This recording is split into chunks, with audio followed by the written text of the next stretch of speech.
Hey everybody, welcome to another episode of Windshield Time, the podcast where we help you use your windshield time to turn learning into earning. Windshield Time is brought to you by Service Excellence.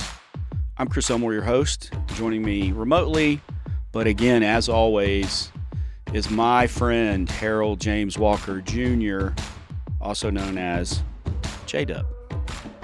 Today, we're going to talk about that's a bad idea. Stay tuned.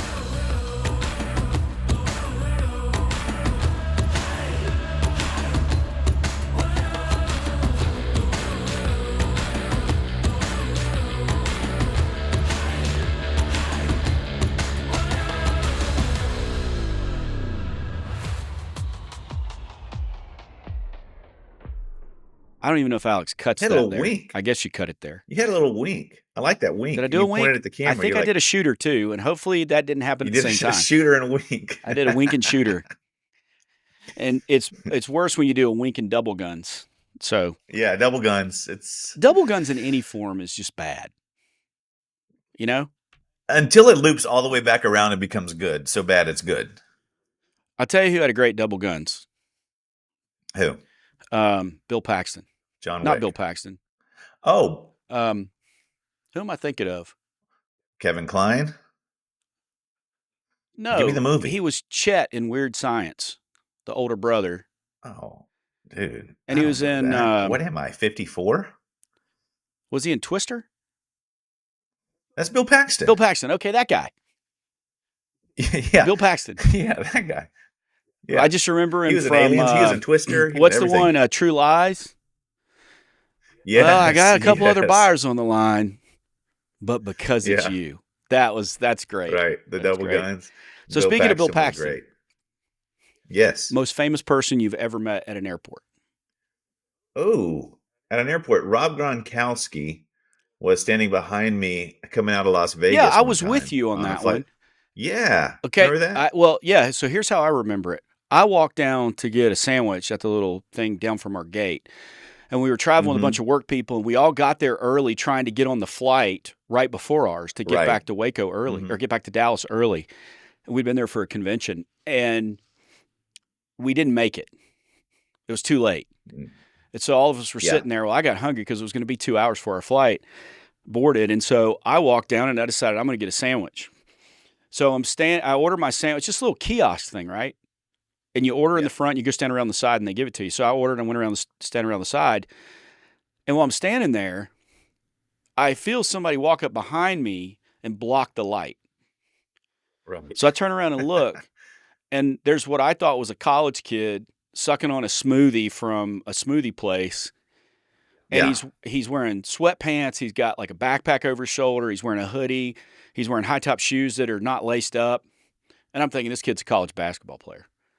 And so I look back and say, hey, man, where'd you get that smoothie? And he took it was like staged. He went over there. It's like, cool, thanks. Right. They brought my sandwich. I decided not to get a smoothie, and I walked back and I sat next to you, and they're calling last call for that flight. And I see this guy that I thought was a college kid running to the gate.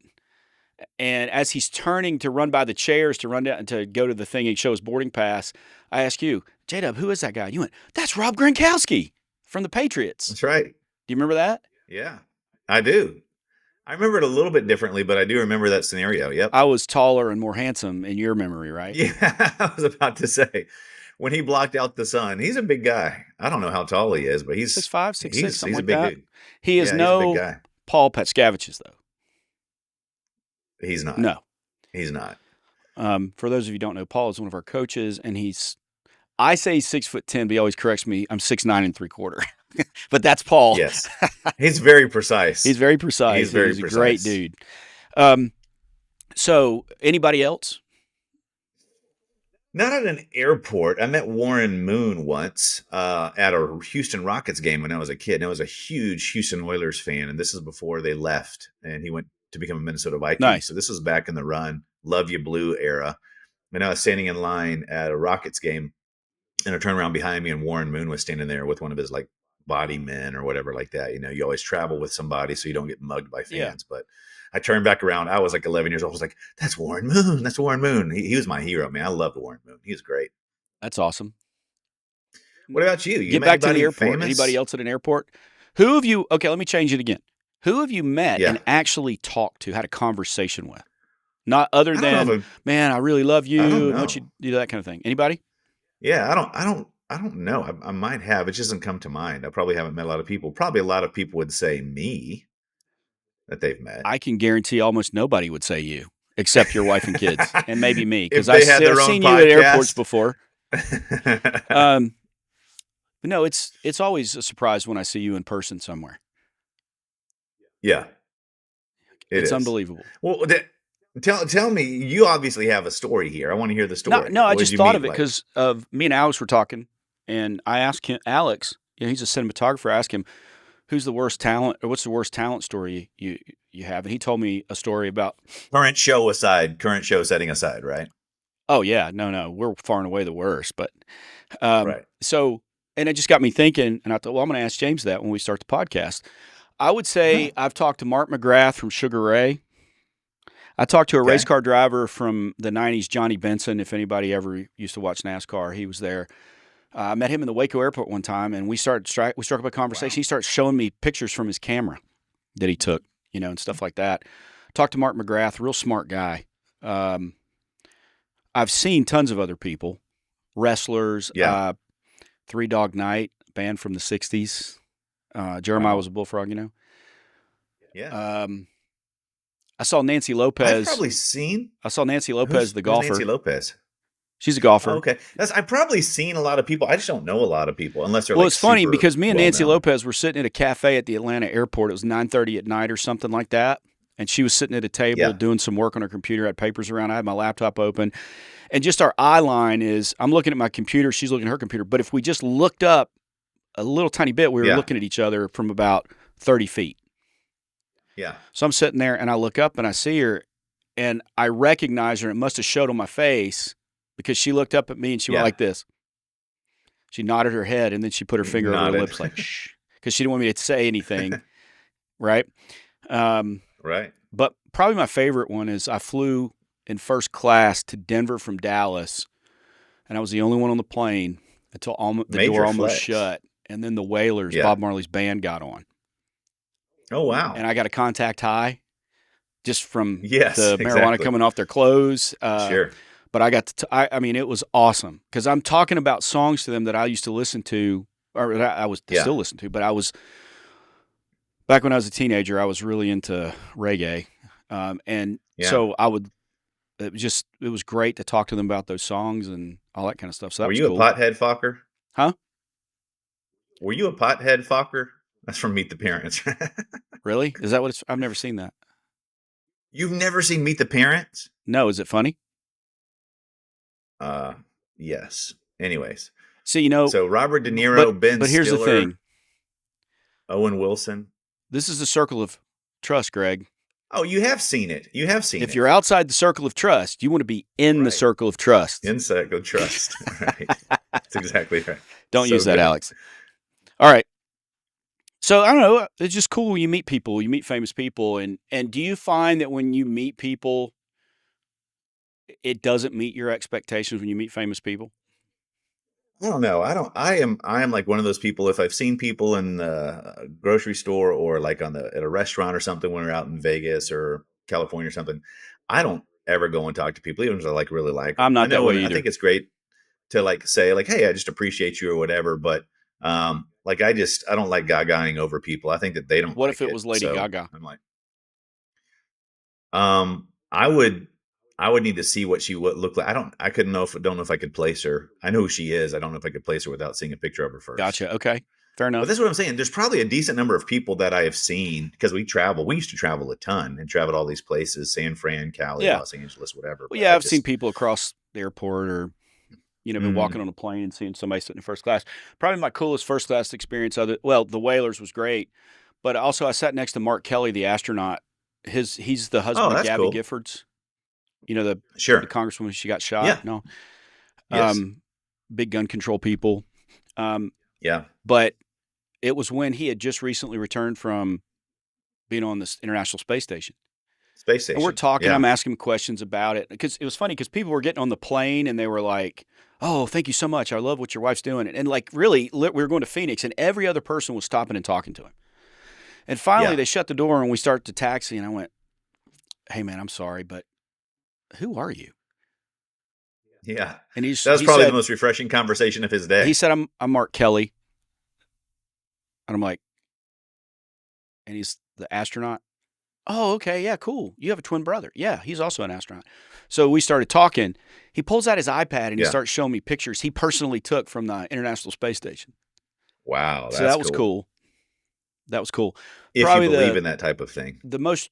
So my wife and I had gone to New York City to meet up with a friend of ours from England for his 60th birthday.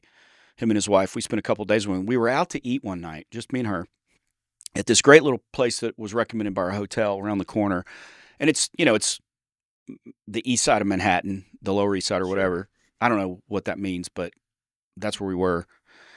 Right. And we're sitting there, and we were sitting in a part of the restaurant that was a little elevated from other parts. Hmm. And there was a table in the middle that was reserved. We walked past. I just happened to notice it. Well, later I looked down, and Jonathan Lithgow was sitting there with a friend, I guess. Oh, okay. Yeah. So I was like, "Hey, that's Jonathan." My wife goes, "Please don't embarrass me." And I'm like, "I'm not going to embarrass you, but he's one of the most versatile actors we've ever had. I mean, you think about all the roles." She's like, Right. "I have no idea what you're talking about Yeah. because you like movies and watch them over and over. I don't." I was like, "Anyway, it's cool." But at the time, we were watching the show The Crown, and he was playing Winston Churchill. Oh, okay. And so I asked the waiter, I said, "Hey, can you bring me a piece of paper?" And so the guy goes over and brings me register paper and a pen. Nice. Nice. And I write on there, "Your Churchill was awesome." Exclamation point. Thank you. And I just signed Chris. And it Hmm. snapped back, rolled up shut. And I said, "I need you to deliver this to Mr. Lithgow, but don't tell him where it came from. Just tell him somebody left it for him." He said, "Okay." And I gave the guy $10 and he went over and did it. And it was funny because I watched him read it. Uh-huh. And then he's like, Looks around. and then he showed it to his friend. And you could tell his friend was like, "Oh, that's nice." And he goes, "Yeah, yeah." And he kind of smiled about it. And then that was it. I thought you were going to say he read it, crumpled it up, and then admonished the waiter I for didn't sign annoying your him. name. I signed my name. Right, If I right. sign J You're like, oh, Dub, he'll go, James. "Oh, the guy who ruins I met podcast." that guy in an Yeah, airport I'm not. once, I don't care right? what that guy Yeah. says. All right, let's jump into it because all the high C's are already going. When the heck, or high D's are going? When the heck are you get into it? And high C's are like, "I don't know what you're talking Yes. about. Where's the details?" So let's move. So every technician, every salesperson comes up to upon the situation where a customer decides they don't want to do what you think they should do. Hmm. Okay. There's objections. Or what you know is not going to be a great option for them. Yeah, but I would say, yeah, and that's probably a way to put it, but it's the customer does they don't take your professional recommendation as the expert Right. authority. They don't take it. They want to do something different. And a lot of times you find that in a repair versus replace scenario with whatever it is you're working on. I don't care what trade it is. And so I would gather you're thinking that the customer does the Band-Aid to the thing rather than a more comprehensive Possibly. repair or replacement. Right. Okay, yeah, and Or yeah, leave something that could still be dangerous or unsafe or that is or that is going problematic, to not right? fix it long Unaddressed. term. Right. Okay, yeah. And so do ask yourself this question out there. Are you okay with telling a customer directly that's a bad idea? Mm. And of course, I'm using 4 words. That's a bad idea. It doesn't have to be those 4 words. Right. But also note that it's very definitive. Okay? It's not that's a bad idea because this, and this. Because you've already done all that. Right? Because the assumption Right. here is, and this is where we get off track, I think, but we're going to make the assumption you showed up, you looked the part, you parked in the right place, you went in, you wore your floor savers, you introduced yourself right, they know your name, you commented on something you saw, or you started to get some common ground or break the ice, whatever you call it. You asked the right questions. You informed them of age and maintenance and filtration if it was relevant or whatever. You did all those things. Then you did a great settle anxieties, credibility, agenda, price. You did a great diagnosis. You used your diagnostic checklist, red, yellow, green. You came back. You presented everything to them like you were supposed to. And now you've presented a recommendation to them, and they've decided that they want to do the Band-Aid. Mm-hmm. We're assuming you've done all that. Because if you've done all that well, but we forgot you've adapted to their profile. If you've done all that well, when you get to this point, chances are they're not just going to pick the Band-Aid. It's not a guarantee. Yeah. Don't hear that. You could do all of that the best that anybody's ever done it before, and they could still choose the Band-Aid. But it's less likely if you've done all these other things. Sure. Right? And on a previous podcast, we talked about being a professional, expert, authority. Right. If you've acted professional and shown professionalism, as we've talked about, whatever that means, which there's a certain assumed meaning of that from everyone. If you're an expert and you've brought to bear either your expertise or the expertise of your coworkers or your company, and you have done the things you're supposed to do and shown that you're an authority not only in fixing the thing, but also in communicating with the customer. If you've done all those things, then you're at a place where the customer's probably not going to choose the Band-Aid, but if they do, you're at a place to where you can say, that's a bad idea. And it carries weight. You're the authority after all. You've demonstrated expertise. You've acted with professionalism. So when you say that's a bad idea, it carries weight. Now you might be thinking, well, my professional recommendation should have carried weight. Well, it did. But for whatever reason, and you might have missed something, because you can do it all perfectly and you still miss something. But chances are, if you do all that well, the customer's not going to choose the Band-Aid. Now, as we outlined in the beginning, that's a bad idea. It doesn't apply to just the Band-Aid. It might imply, that's a bad idea might mean you're on an HVAC system and they're going to put $5,000 in it rather than replace it for $12,000, $13,000, $14,000. Exactly. That's a bad idea too. They've got a water heater that's 11 years old and replacing the pressure temperature valve is all they want to do. But that's a bad idea. So we're going to unpack that a little more, because having the ability to do that really changes the game for you, or being comfortable with doing that, I should say, because I think that's where we got to start. Comfortability. That's a weird word. Well, let's throw another thought process in there. If we're talking about comfortability, there's a number of service professionals that feel more comfortable telling somebody what they should do, but probably feel less comfortable. A subset of that they don't feel comfortable telling somebody what they shouldn't do, right?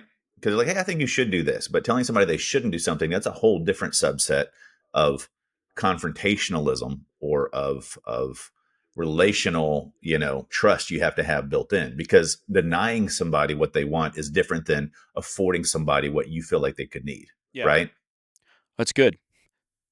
And it is easier to recommend something be done rather than tell them not to do something. Unless you're an unseen third party and someone goes, hey, I got an air conditioning guy here and he said this needs to be done and it's this much. That unseen third party, the really only way they win is tell them not to do something. Right? But that's not where we're at.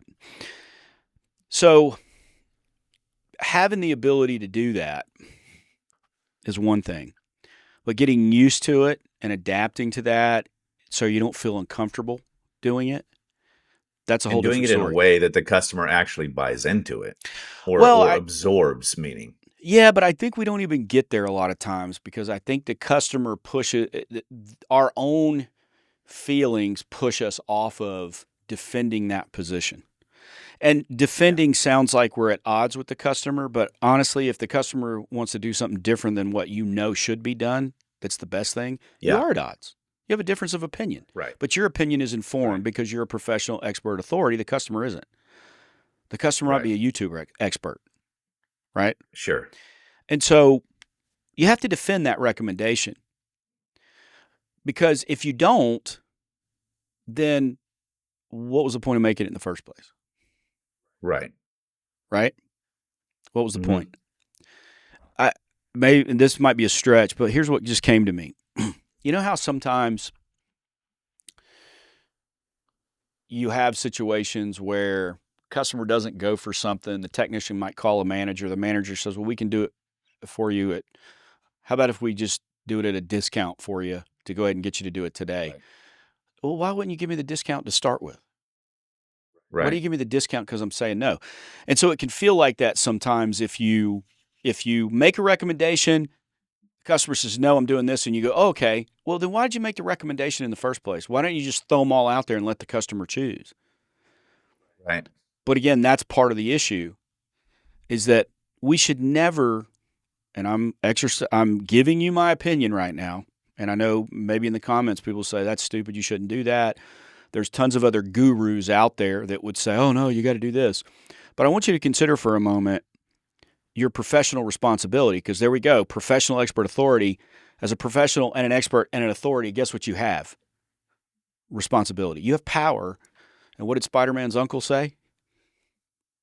With great power comes great responsibility. That's right. Your friendly neighborhood Spider Man. Uncle Ben. It was Uncle Ben, wasn't it? Yeah. Not the And rice Aunt guy. May. Yeah. Yeah, Aunt May. I can't say aunt. It sounds Yeah. I weird. say aunt. What are you, like Boston, Massachusetts? Wow, that's a diss against. Was No, it's not. it I sounded got like it? two shops I work with up I there. mean, Crow Electric, shout yeah, out. but Blue Bear, shout how much out. longer now remains to be seen. How much longer? I did give disc me your profiles with give all me those your really guys. terrible Boston accent, James. No, Boston. Hey, park the car. Park the No, I car in the did hot disc yard. profiles with all those guys, and their high I and high S would register as a high D, like a 99D on 99% of the other rest of the country. So we have a I'm disc like, how did chart this guy for get a high everywhere S? else and a disc chart for the But Boston. Northeast for Boston. Yes. So, but as a professional expert authority, you have power here, right? And your responsibility You do. is to advocate for the right thing to do. And then we get into, oh, well, the customer knows what's right. Only they know what's right for them. No, that's not true. That's not true. Only they know Well, financially what they want to spend. You don't know that. yeah. And there's some stuff that they will play close to the vest. So there's times that customers will make a decision on information that we don't have. And I think that it is fair for us to be able to absorb that there's other things at play that we might not understand. Sure. That's completely fair. And here's the But thing we could always get contextually, a no. yeah. So contextually, let me bring up two different points. I was buying a truck not too long ago, and I was looking at some different trucks, and the sales guy, great guy, Cody, he was talking to me through different trucks on the lot, and I looked at these trucks over here, and he says, well, yeah, those trucks are a little bit less and they got a good et cetera, but you told me you want this and this, right? You're not going to get that with that truck.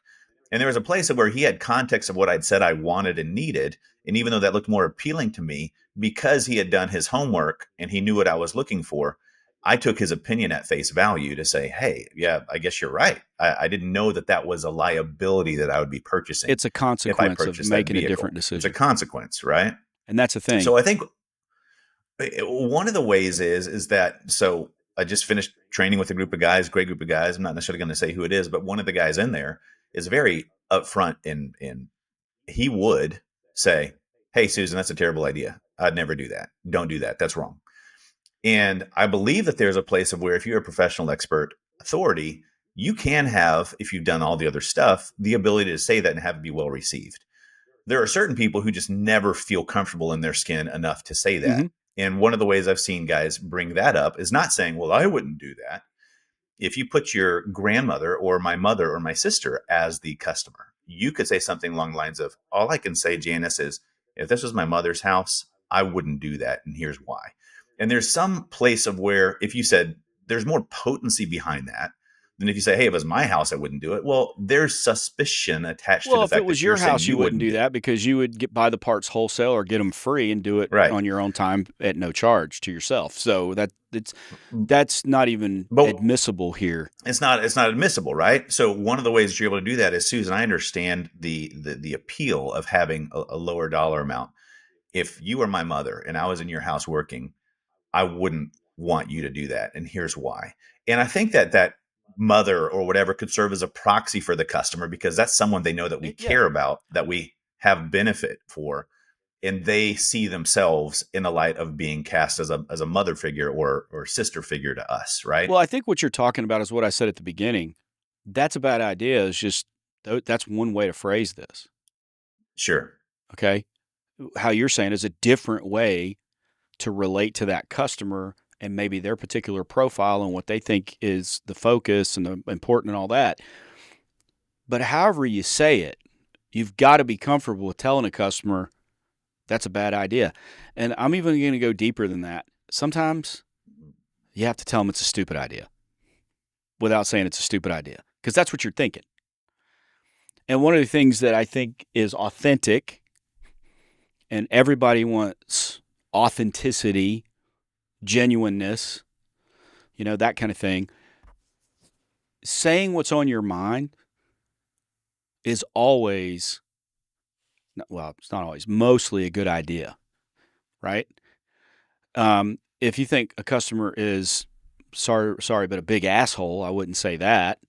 And I wouldn't allude to what you think of that customer necessarily. But if you think they're making a stupid decision, you need to let them know that. It won't come out as this is a stupid decision, but you need to be voicing the thought that's in your head. Oh, it's so stupid to put $3,000 into this thing when you can replace it for $8, whatever it may be. You're thinking that. Right. So it's got to come out. And sometimes it comes out, it's a bad idea. And a bad idea might be too direct for the person sitting across from you, but you're still Right. voicing that. And, back to the person who thinks, well, my job is to just tell the customer what's going on and what their options are, and it's let them decide. Well, I think you're abdicating your professional responsibility when you do that. And I'll tell a story. I wish he was here to tell it, but Noel Tarter, your friend, one of our coaches, Yeah. he just had some work done on one. I like how you said he's not your friend. Well, he's my friend too. He's also your friend. But yeah. I know you guys have been buddies Yes, for he's a our while. friend. Back, Yes, we have. way back in church stuff. And he just had some car trouble, and he had to take it to the dealership or whatever to get it diagnosed. He was just pay the dealership fee to get it diagnosed. Yeah. Well, he goes there, and they've diagnosed it, and the guy gave him what was happening and what they could do, and kind of just stopped. And then Noel's like, "Well, what would you do?" He goes, "Hey man, that's not my job. My job is to let you know what's going on." Yeah. And at that moment, I mean, Noel would have to tell you exactly what he felt, but when he was relating the story to me a couple of different times, he said he felt like he was kind of on his own, and that, it was, the guy was not on his side, or however he felt like that. And that's what I'm talking about. When that's part of your professional responsibility, is not only to tell the customer what's wrong and how to fix it, but you also have to help them figure out how to get it done. That's the second part. There's a coach that we have worked with in the past who I extremely value. And one of his statements was, I'm never going to tell the customer what I think they should do, even if they ask me, like, what do you think I should do? Nope, but you're back to that scenario. And I always push back on it. I told him he's a great guy. He's extremely successful. My thought process is this. If somebody says, man, golly, what do you think I should do? My first answer is not to say, hey, listen, put up or shut up. Let's get a brand new system and see what happens. I think my first response would be is to ask some good questions, right? So this is a power play to help somebody sell themselves on an idea, especially if they're going towards something, is ask them questions of concern. Hey, if you went with this, does it concern you? You might be jumping or dumping $5,000 into a system that might not last another year or two. How important is it to you that the system that you're investing into, actually, that you retain the money, that you have a better ROI? Is that something? How long are you planning on being in the house? So there's two words, concern and important. do a lot of heavy lifting for you because they show the customer what they stand to lose as opposed to what they stand to gain. We're eight Consequences. times more likely. The consequence, we're eight times Consequences. more likely to respond to what we stand to lose as opposed to what we stand to gain, Yeah. right? So if a customer asks me, this is how I train it. Hey, well, what do you think I should do? Well, Susan, let me ask, how concerning is it that if we do this Band-Aid fix, that you're still going to have issues with this in the next 3 to 4 months? Well, it's kind of concerning. How long are you planning on being here? Is it a big deal that you have to have us back out? Yeah, I mean, I don't want to have to pay twice. Completely understand, Susan. If the money made sense, I'm not saying it does, but if it did, based on what you're telling me, I would definitely go with option B over option C, Hmm. just because you're going to be getting what you're telling me that you want. Yeah. And that allows them to have sold themselves on the idea about the consequence of inaction, as opposed to you telling them this is what you should do and have them be suspect of your reasons why you're telling them that. I like it. And again, what you're doing is you're showing consequences. And one of the things, the notes I had written down in prepping for this, because I do prep for it, James. Right. Customers ask for your professional opinion all the time. Yeah. I mean, one of the most common questions you get, what would you do? Yeah. And but again, here's the answer. And again, it goes back to whatever's on your mind here. Figure out a way how to relay that if it's appropriate. Well, James, honestly, if it was me, I would do the work myself and I would be able to buy the equipment wholesale and I would take care of everything myself. So what I would do is not even a possibility for what you would do. So here's what I would do if this was my good friend's house or whatever. Because even using the good friends and stuff like that, Yeah. you would still probably try to get them a deal. Right. And so when they ask what I would do, then, and this typically, what would you do comes up after there's several options on the table. Yeah. They're looking at the options. They're making a decision about between option A and option B type deal. But here's the thing. We have gotten there by only talking about the individual options independent of each other as we've gone from the top down and handled objections on the Yeah. way. Okay, there's a couple. And focus on the meaning of the solution as opposed to the money of the Yeah, solution, right? absolutely. And so we go back to throw to in on that. what's that? Go ahead. Well, to throw in on that is, what do you think we do? And you're bringing up, well, it was my brothers. I tried to get him a deal. That's still very money focused. It is. I think what we do is meaning Yeah. focused.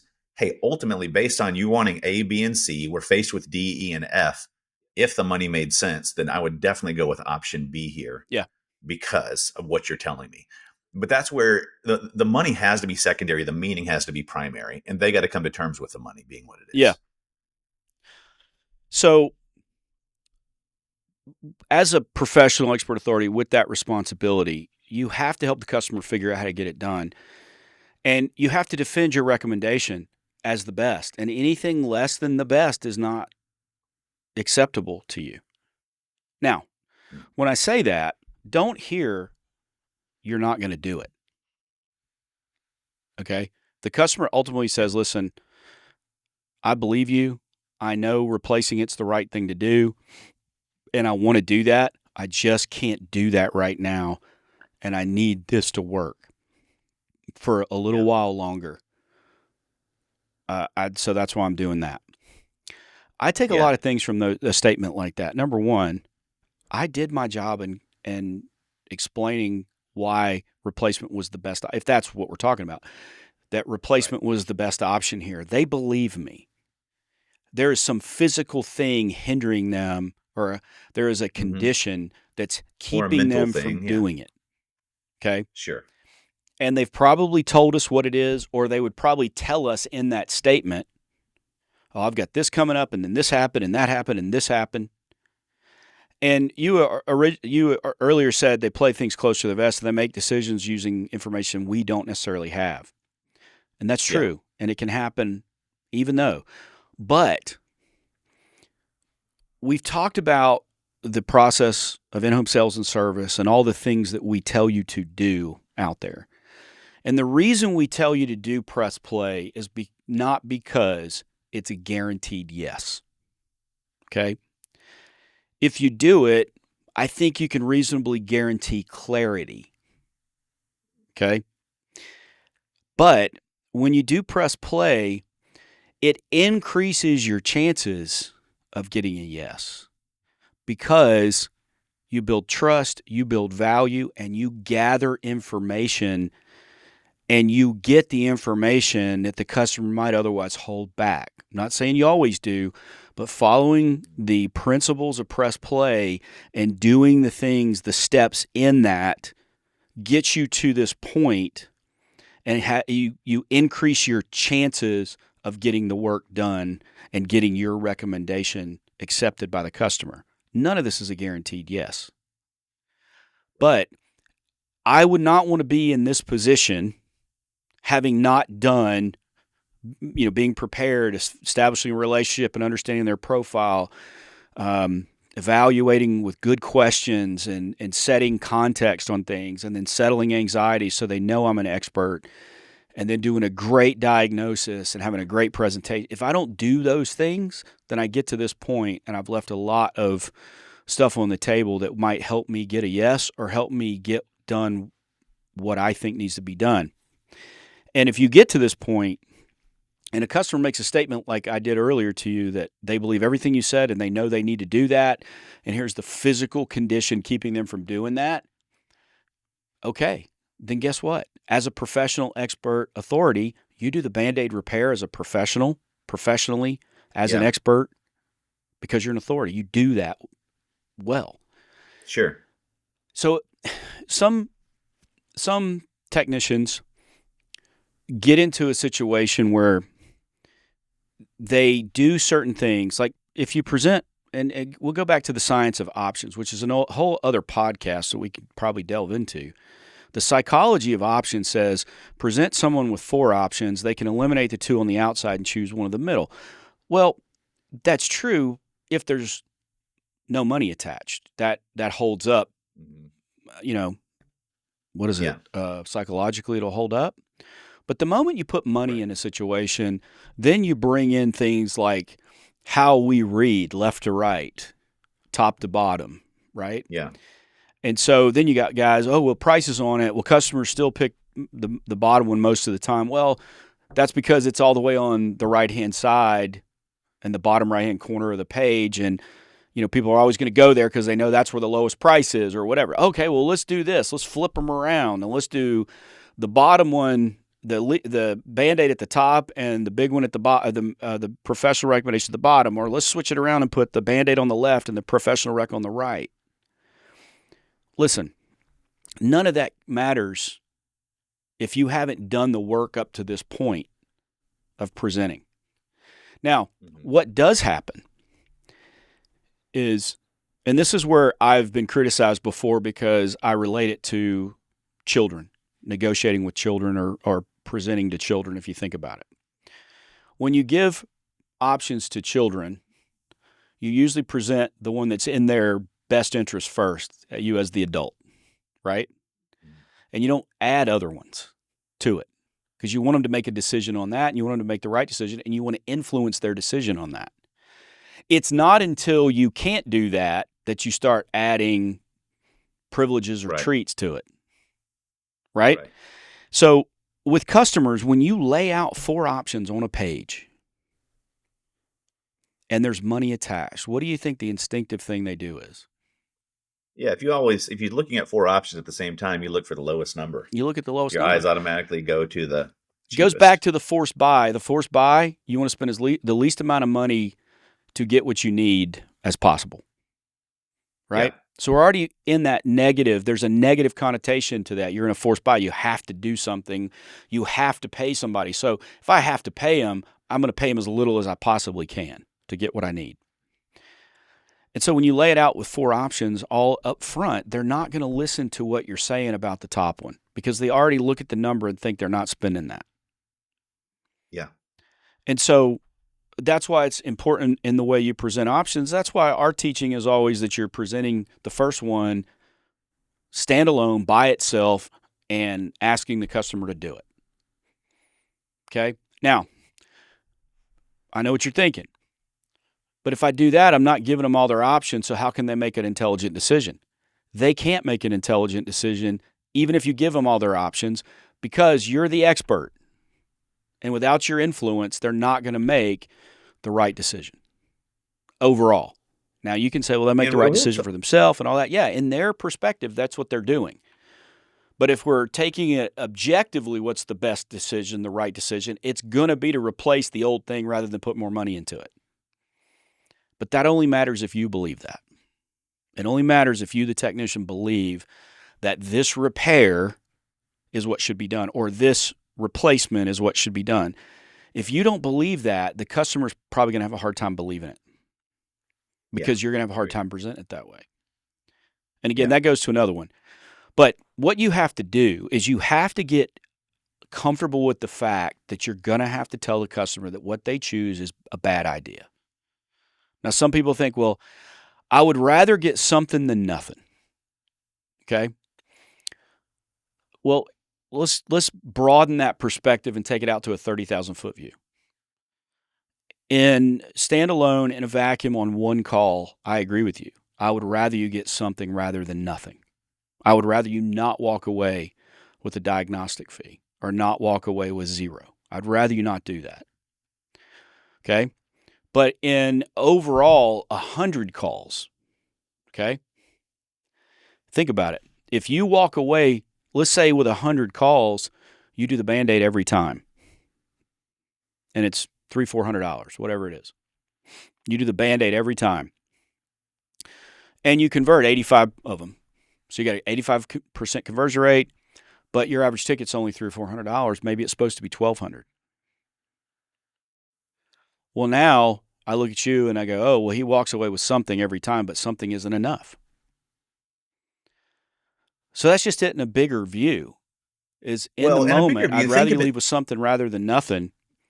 And so some people are afraid to push that issue and defend their recommendation and tell the customer, well, it's a bad idea. In whatever way it comes out. So remember, you're defending a recommendation. You can't be afraid to do that, because if you're afraid to do it, then was it the right one to start with? One last little cap on this, Chris, is so polling came out, Gallup polling came out in 2013 and 2023. And the question was, what percentage of the population purchases the cheapest thing because it's the cheapest thing, literally and only because it's the cheapest thing? We'll talk about this more in a different episode. But the numbers in 2013 were 15%. The numbers in 2023 post-COVID were 18%. So let's just take the highest of that number, 18%. 1/5 of the time, people are going with the cheapest option simply because it's the cheapest option. Mm-hmm. And that doesn't what allow that tells for, you is, that doesn't allow for, is that a fun buy or is it a forced buy? Yeah, it's just, right? It's so let's just purchases. Say 1 out of 5 times, all purchases. If 50% of the time people are choosing the cheapest option you present, then at least 32% of the time, it's because you're not giving them a reason not to. Yeah. And then 100% of the time, I don't understand the stats you just gave me. I'm kidding. I'm kidding. But so here's the thing. There's a lot of psychology involved in this. And telling a customer that's a bad idea is an earned right. Yes, agreed. And a professional expert authority earns that right every time by following the principles of press play. If you do that, you're going to earn the right to tell the customer that's a bad idea, and they will listen to you, right? Yep. So, as always, if you want to reach me, we'll talk more about this. Elmore at serveextra.com, 254-733-7109. If you want to talk to James about it, 254-230-5266 or James at serveextra.com. Go to our website, www.serveextra.com. Lots of all the other podcasts we've done, lots of blogs, lots of free downloads, lots of cool stuff. You can find out when our next round of classes is coming up in September, coming up later in the year. So keep an eye on that. Lots of great stuff there. Also, like and share this podcast and email us. Let us know if you want to hear a particular topic or you've got a question for us. Okay? So, James, what do we do here at Service Excellence? Hey, Chris, at Service Excellence, we turn learning into earning. You decided to go I was Shatner. Emulating your. I was anti-Shatner. No this time. Shatner. I was going with your enthusiasm. Awesome. Bye, everybody.